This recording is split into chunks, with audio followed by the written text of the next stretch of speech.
about a month, I think, and we're still on 250 psi, so I think it's safe to say this hasn't got a leak in it. So basically we'll take this old cast iron compressor off, I've got a magnetic one like I've done on the unit next to it. So this has got to go, got to put a big dryer in there, but it's bigger than that one because they stopped selling those here, so that goes for a bigger shell. Relocate the pressure switches, rewire everything because there's no terminal box on the compressor, so I'll put a little box in there like that. Yeah, basic start, we've got to get all these wires out here terminated so they're safe, and then we can power it back up because it's all fed off of one box, so you can't isolate this electrically. It's a bit stupid really, but that's how they do them. Anyway, let's crack on.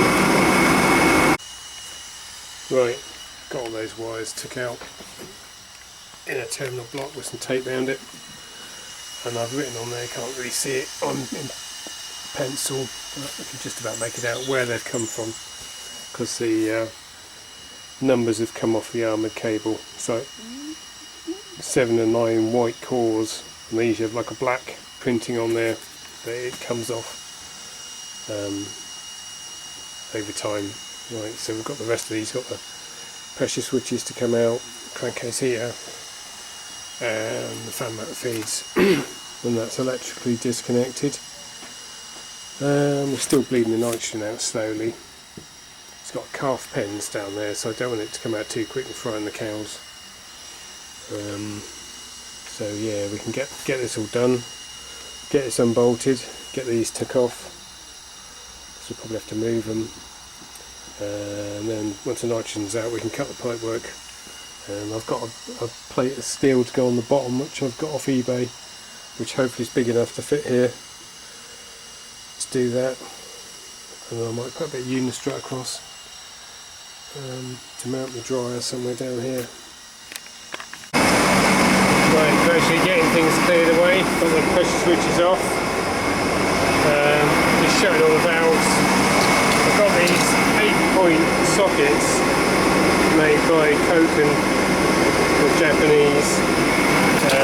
You can put them on your battery ratchet or even a normal ratchet.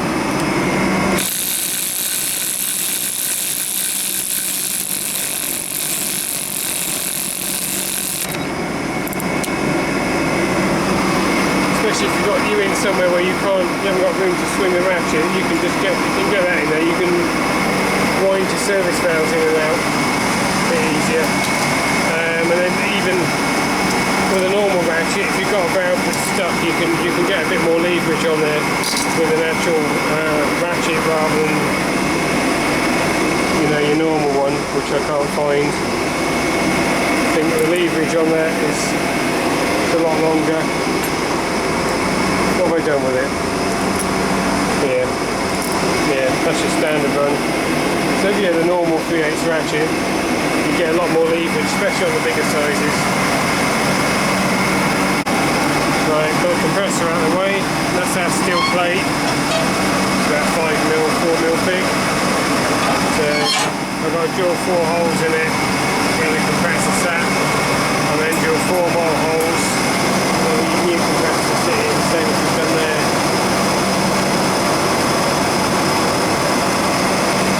Probably put a bit of paint on there. Not that that's going to rust away in the lifetime of this machine. Anyway, right, so we've got to get that marked out where we need our holes. Give that a coat of primer. I've got some black paint as well, I might give it a blow over with some black paint. Yeah, that's the compressor, because we're up in a loft. So yeah, well, kneeling, that's head height here, right in the beam. So we've got a couple of slings and the roof timbers and chain hoist. Right. Okay, got that roughly in place. Doesn't really matter really, as long as the bolts can get through and not hit that. I think we'll be okay there. Anyway, so that's in place. I've drawn around there. I've got this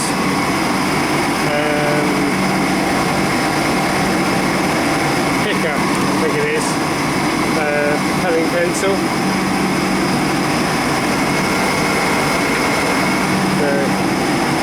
It's got a sharpener in the end. You can sharpen the point on it. Because it's so thin, you can get down inside gaps like that to mark it, or if you've got an electrical box on the wall like that, you can get inside and mark. They're quite handy. You can buy new leads for them. You can get some different coloured ones. Right, compressor's in. Don't know if I showed that. Got the dryer mounted. Get a bit of threaded bar and some drain hose and just bend it around the shell and you can make a little clamp. I've just gone into a bit of unistrut. That one was a bit smaller, so I used an old aircon bracket. I didn't have any of the proper clamps in stock. Well, they stopped doing, they used to do spool and stuff mainly, and they've switched over to doing Danfoss, and there's not even a bracket for Danfoss listed in the catalogue. So anyway, that'll do. That's how I had a bit of a ding.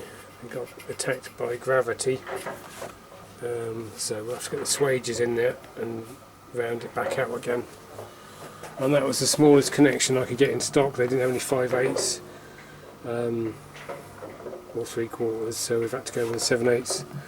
We'll have to go to 7/8 down to 1/2 inch, which is a bit overkill really. But like I said, I've had these before where they chuck so much, these ones, all where the rods are all smashed up in the aluminium, it makes like a paste and goes around with the oil. And I've changed them and put a new one on, you put a new compressor on there, and it's blocked the dryer up with this sort of, it's like aluminium grease, like copper grease made of aluminium, that's how it goes. And it blocked the dryer up, and it cycled the new one on the LP switch so many times it killed it before they noticed. So if I ever do one now, I'll put a huge dryer in there, because that isn't going to block up. Well, I hope not anyway. Anyway, so that's got to come off of here, loop round, nope, it's got to loop round and come in the top, and then the output's going to come around here, go around here and then join into these, and I've got to tee them up here somewhere, so and I've got to probably do the same as I've done there, so come out the receiver into the top, around the back, and then we've teed it up here. Might see if I've got a 1/2 inch clip kicking about for that. I probably have. There's no other clips in it. They've just sat there. Anyway, right, back here again. Day 2. Got this discharge line bent up. Got a fitting on there. I'm just going to get everything fitted up, and then try and do a lot of the brazing all in one go, because to braze I'd have to shut this unit down, because all the airflow off the condenser will bugger up the brazing, start brazing in the wind. So I want to leave that going as long as possible so we can make some ice in the ice builder. Anyway, so we've got to off from here up, and then into there, and then I'm going to do something similar with that liquid line there and that one there, do something similar there, and put the cycle actually in a similar sort of place. Anyway, that's the plan. So I'm getting all that stuff done first, and then we'll do the suction line last, because if I'd done that first it'd be in the way. My sort of habit would have been to do the suction line first. They usually start on the bigger pipes, Usually, you know, if you were running stuff in, you'd run the suction line in and then run the liquid line alongside it. So that's your normal way of doing stuff. But looking at this, if I'd done that one first and run that across, it'd be in the way because you have to work over it. I've got that rounded off. Just put the expanders in there. Right, yeah, do a bit more. Okay, I've got that bent up. I've just got to mark where to cut for the reducer to go in there. Looking at it, I could have gone a bit shorter. Didn't need to be as tall as it is, but that's not going to hurt. It's out of the way of everything. Yeah, the other one will be lower, so we'll be out of the way. Right, I've got these brazed up. The silver soldered onto that valve. That's done. Do the dryer, sight glass, and there's teed that in over there. So I've got a clip to go on there. That one, got one there. I'm going to change that, put a clip in there, and then we've managed to get one down here as well. So that's that done. It's basically a suction valve. I want to braze that up. Don't want to forget that. A mate of mine got called to a system that had been in for years, no gas in it, and turned out they'd left the rubber bung in that little port, and it took sort of 10 years for that to perish and the gas pressure to push it out. Anyway, so we've got the suction valve, we've got to run the suction line across to there, put the dryer core in and the pressure switches, and then that'll be pretty much it for the refrigerant side. Then we've got to do the wiring. Oh, I've got to put a plug in that centre port there. So we've got to bring the thread sealant up. Yeah, there's no plug in that one, in the smaller ones. So we're getting there.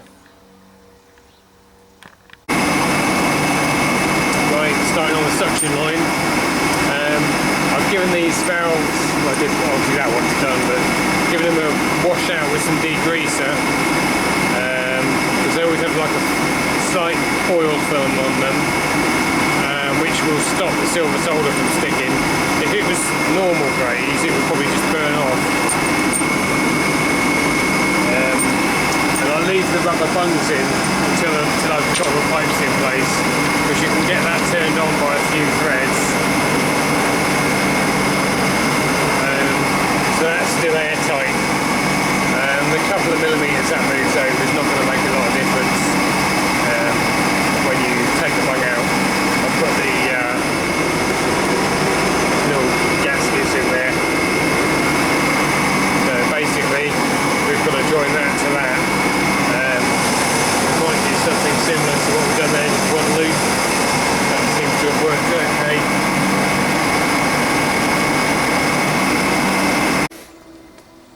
If you ever get a situation where you can't swing the pipe cutter all the way around because it's catching on something, what you want to do is run it back and forth a few times to get quite a good groove in there.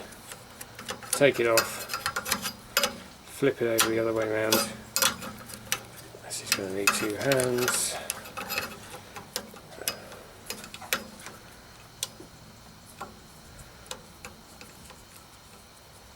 There we go. And then you can now cut that little bit there, was where it couldn't quite get to before. You might have to swap it over a couple of times, but you can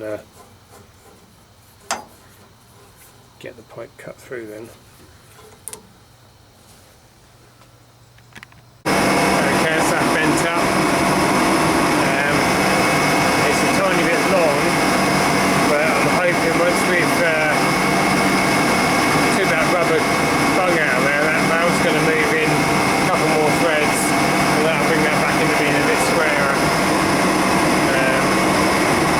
So yeah, so we've got 1, 2, 3, 4 braze joints left to do, and then the pressure switch needs to go on, and then that's all the dryer. I'll put the dryer core in there, plus all the refrigeration stuff done, and then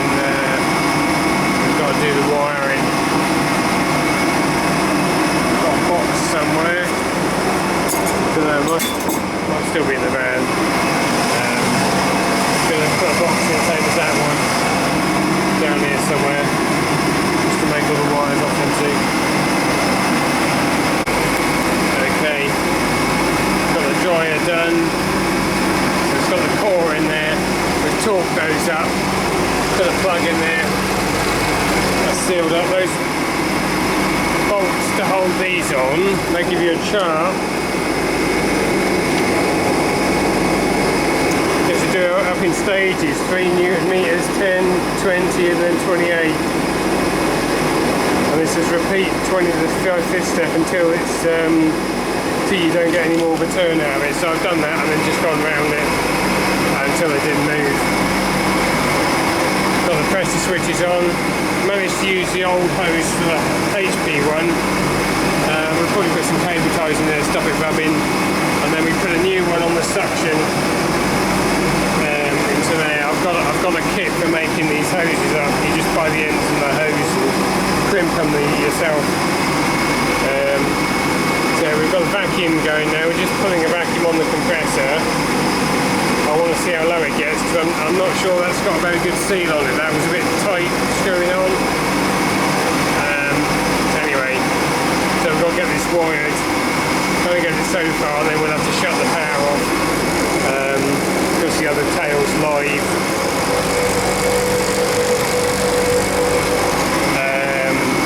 But the tank has just been collecting the milk, so the wash is working at the moment, so I don't want to turn the power off mid-cycle. So we'll get all these ends made into that box first. We've got to extend fan wires anyway, because they don't reach. So get that done first, and then we can shut the power off and bring the main supply into here. Okay, had that pump on for a few hours. Down to 270 for the pump running. Which is pretty good on a, well, it's very good on a used system. This blue hose makes all the difference. I've got that wired, tightened up a bit. I had a load of these joinery blocks. Well, that's not good, is it? Look at that. They've joined them all in there instead of putting them in the proper terminal block. And we've got all the ends made off in here. It kind of fits where it touches. This weren't long enough, so we've had to extend it, and we're not 100% certain we've got them in the right place, so we're going to leave them a bit long as long as the lid goes on.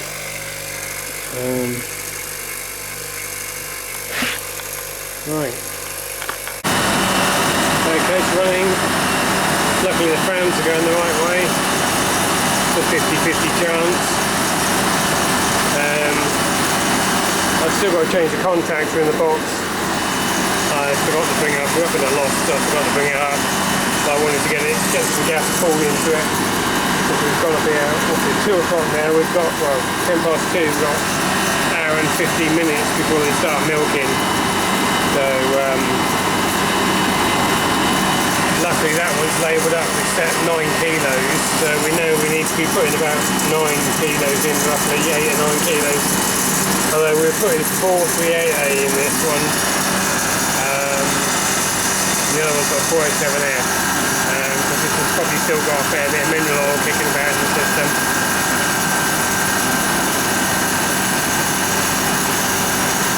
I think we're just down to vapor now.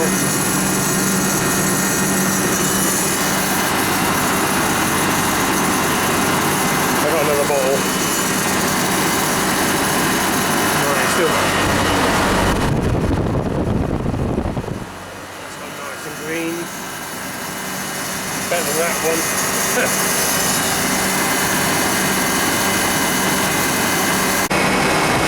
Okay, right, it's running.